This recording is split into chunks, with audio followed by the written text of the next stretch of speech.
Hey again everybody, here's a quick video on some sample images, hopefully that will show up just to show kind of the different versions of the custom functions with multiple exposures when the images stack as far as what they look like. Unfortunately it's about 95 degrees today in Colorado and extremely sunny, so I can't show you the LCD screen, but I'll tell you what I'm shooting. So I'm showing these flowers and I'll have an image hopefully spliced in somewhere through this video showing what they look like. So it's the 5D Mark III, of course, and I have a 100mm macro on there right now, and I'm at 7.1 at ISO 100 at 800ths of a second, and I'm focusing on these flowers right here, and they are completely blurry. So what I'm going to do is go in and set the camera to multiple exposures. I'm going to set it to 3 shots. I'm going to set the multiple exposures to on function control, so I'm going to be the one taking the pictures. It's not going to be quickly. I'm going to set it to additive so you can see what the exposure looks like, and then I will save all the images so you can see what they look like.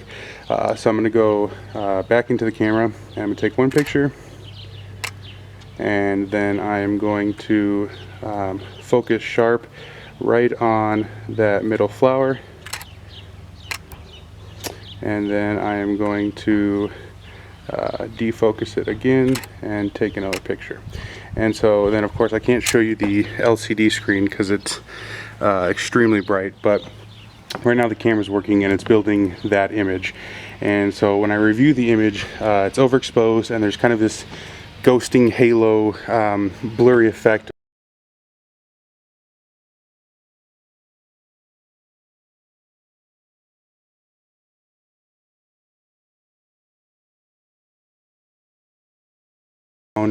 the images. And so what I'm going to do is set the camera down, and I'm going to take just a couple more quick shots using average so that all images will be the same exposure hopefully. And so we'll pop into live view, still at all the same settings. So the first shot I'm going to do is I'm going to get these exactly sharp as far as the starting point, and then I'm going to focus behind the flowers so that it's blurry, and then I'm going to way out of focus the entire image, and then the camera's going to build that really quickly.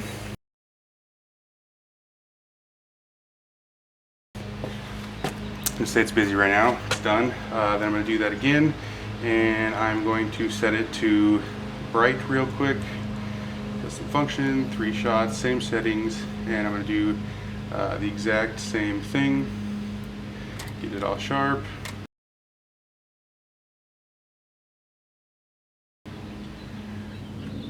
Take it out of focus. And then take it out of focus again, just to create that halo kind of effect. And then the camera's working. So then last but not least, I'm going to do it one more time, and I'm going to set the images to dark, which should, as you know, it sounds to be pretty dark. So once again, perfectly sharp.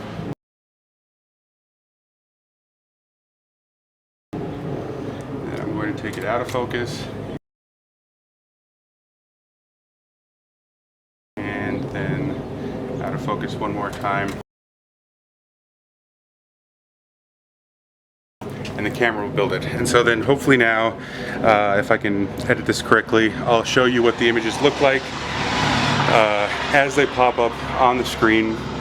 And so the next one I'm going to do, hopefully that those showed up, is I'm going to, someone in the comments said, can you show what your settings are for landscape? And I really don't use this for landscape. But one of the things that I've seen people do is they will use the images, like they'll take a shot of the moon and then they'll take a picture of a setting sun, and it's kind of like Photoshop. It combines two images together, or they'll get a silhouette, you know, and they add a moon, etc., etc. Lots of different things. So as you can see right there, there are a couple little flowers. I'm gonna take a picture of those, and then I'm gonna take a picture like just this way, and so the flowers will end up in the screen somewhere right here, just to show you kind of the difference. So I'm gonna take a picture of the flowers really quick, and once again my settings are 7.1 at 800th of a second, ISO 100. So we're gonna get the flowers to be tack sharp. We're gonna go and do multiple exposures. We're gonna set it to unfunction control. So once again, I'm the one who take each picture, and then I'm just going to set it to 2 pictures because that's all really we're stacking together. I'm going to set it to additive, so it'll combine the exposure. So this should be pretty overexposed. So we're going to take a picture real quick, boom,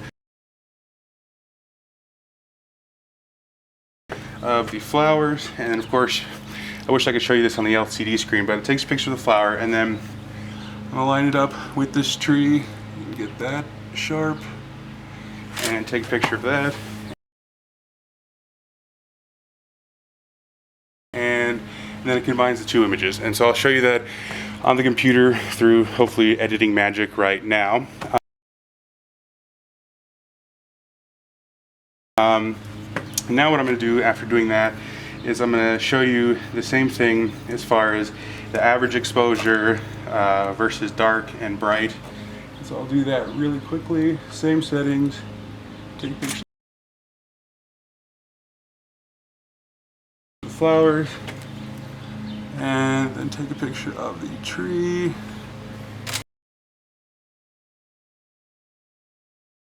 The camera will combine them.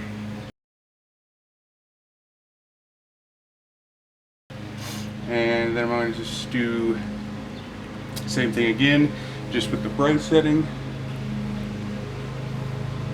And these aren't going to be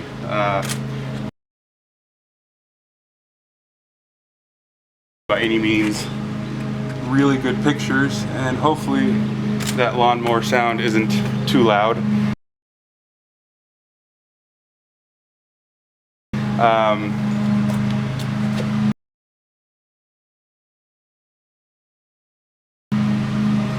But you can use this for many different things, and so what I tend to do is with flowers a lot is I will combine them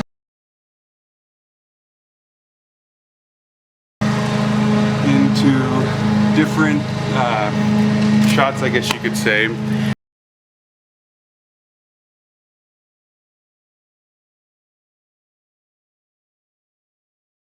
And have them, I don't even know what I'm trying to say, but I'll show you on the computer real quick here, using the flowers with the trees.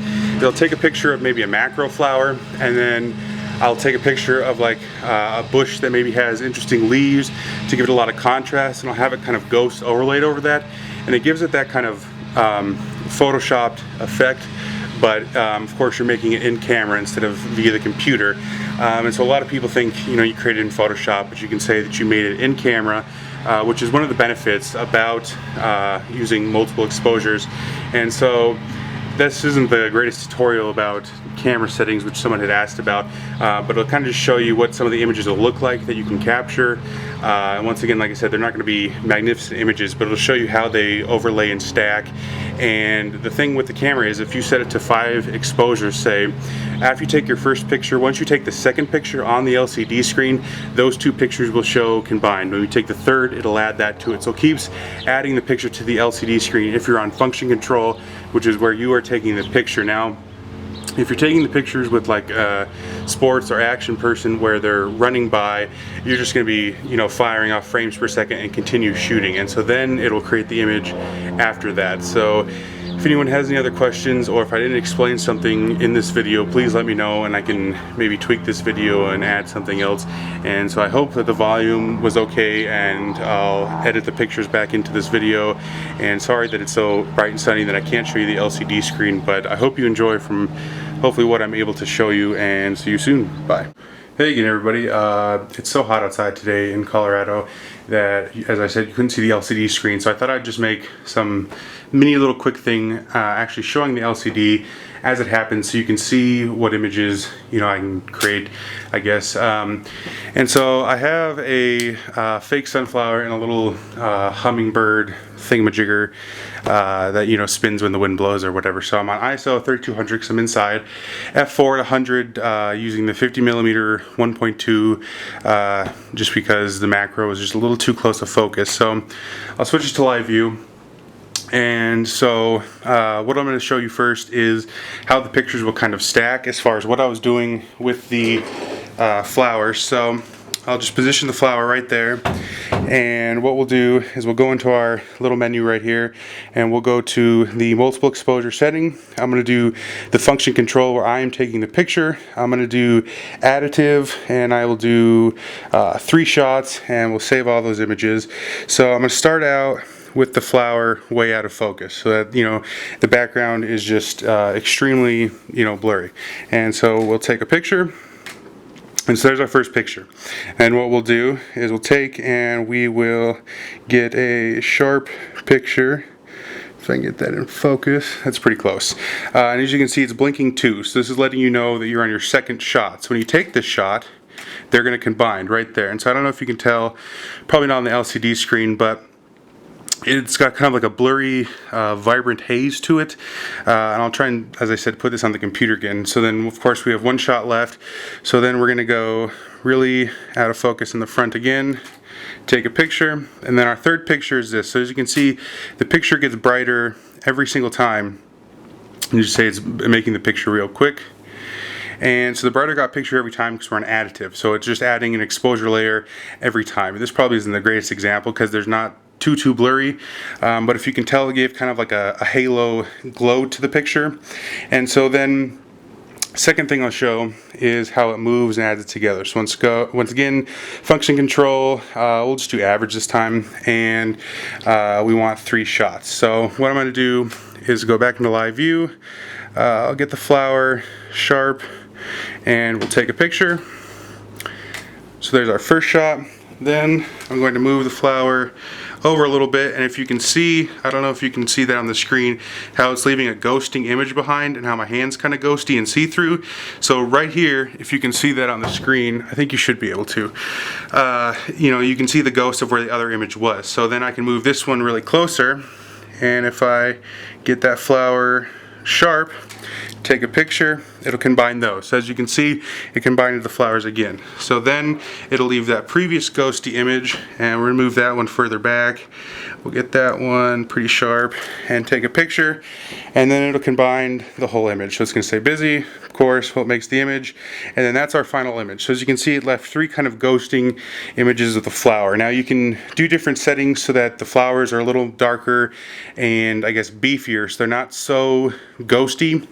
And one of the things that this is mainly used for is, you'll have, say, like 2 people, or the same person, and you'll have, like 2 people kind of ghosted here doing different things, and then you'll have the subject like right here, sharp focus, not ghosty image, to show that kind of movement. So that's what I was doing outside. And then what I'll show is the last thing, where I was adding the flower to like the landscapey tree shot, as I was saying you can do with like a moon or something. So we'll get the sunflower right there sharp, and we'll take a picture, and then we're going to move the sunflower out of the picture completely, and we're going to add a little hummingbird thing. And so we will get the hummingbird close to sharp, and then that'll be your final image. So they're kind of ghosty because we changed the background. So if you have a different background, where if I wasn't shooting against the wooden table and I then moved to a white background, it would be a lot more vibrant and pop. And so hopefully once I put the other images on the computer and add them to the video, you'll see the differences. And then real quick, as far as the differences with high speed, right now I'm on high speed continuous. We're just going to go and we're going to set it to continuous shooting, and we'll just do average, and we'll do 6 shots. And actually I'm going to do dark since it's a tad overexposed and leaving that kind of ghosty effect. So we're on 1/100th of a second at f4 at 3200 ISO. We'll get the flower here, just kind of generally sharp in that position. We'll start from this side of the screen, and then we'll slowly move it, and then it'll add all those images together. And so I think that showed up in the LC. Yeah. So as you can see, they're pretty sharp. They're not as ghosty. They're very detailed, and that's what I was just trying to explain as far as sports. So if you have a skateboarder, going by and doing a kickflip or whatever, then you'll nail them moving and showing the progression of the trick or move or whatever it is. So hopefully this was a little better than out in the Colorado heat, and you'll get more detail from the LCD screen as I'm actually doing it. And once again, I know these aren't amazing images, but hopefully just for kind of a mini tutorial about how the images work and stack together, this will help somebody. So if you enjoyed, please leave a like and comments asking questions or telling me something I didn't show or how I can improve, all that kind of good stuff. So once again, I hope you enjoyed, and thanks for watching. Bye.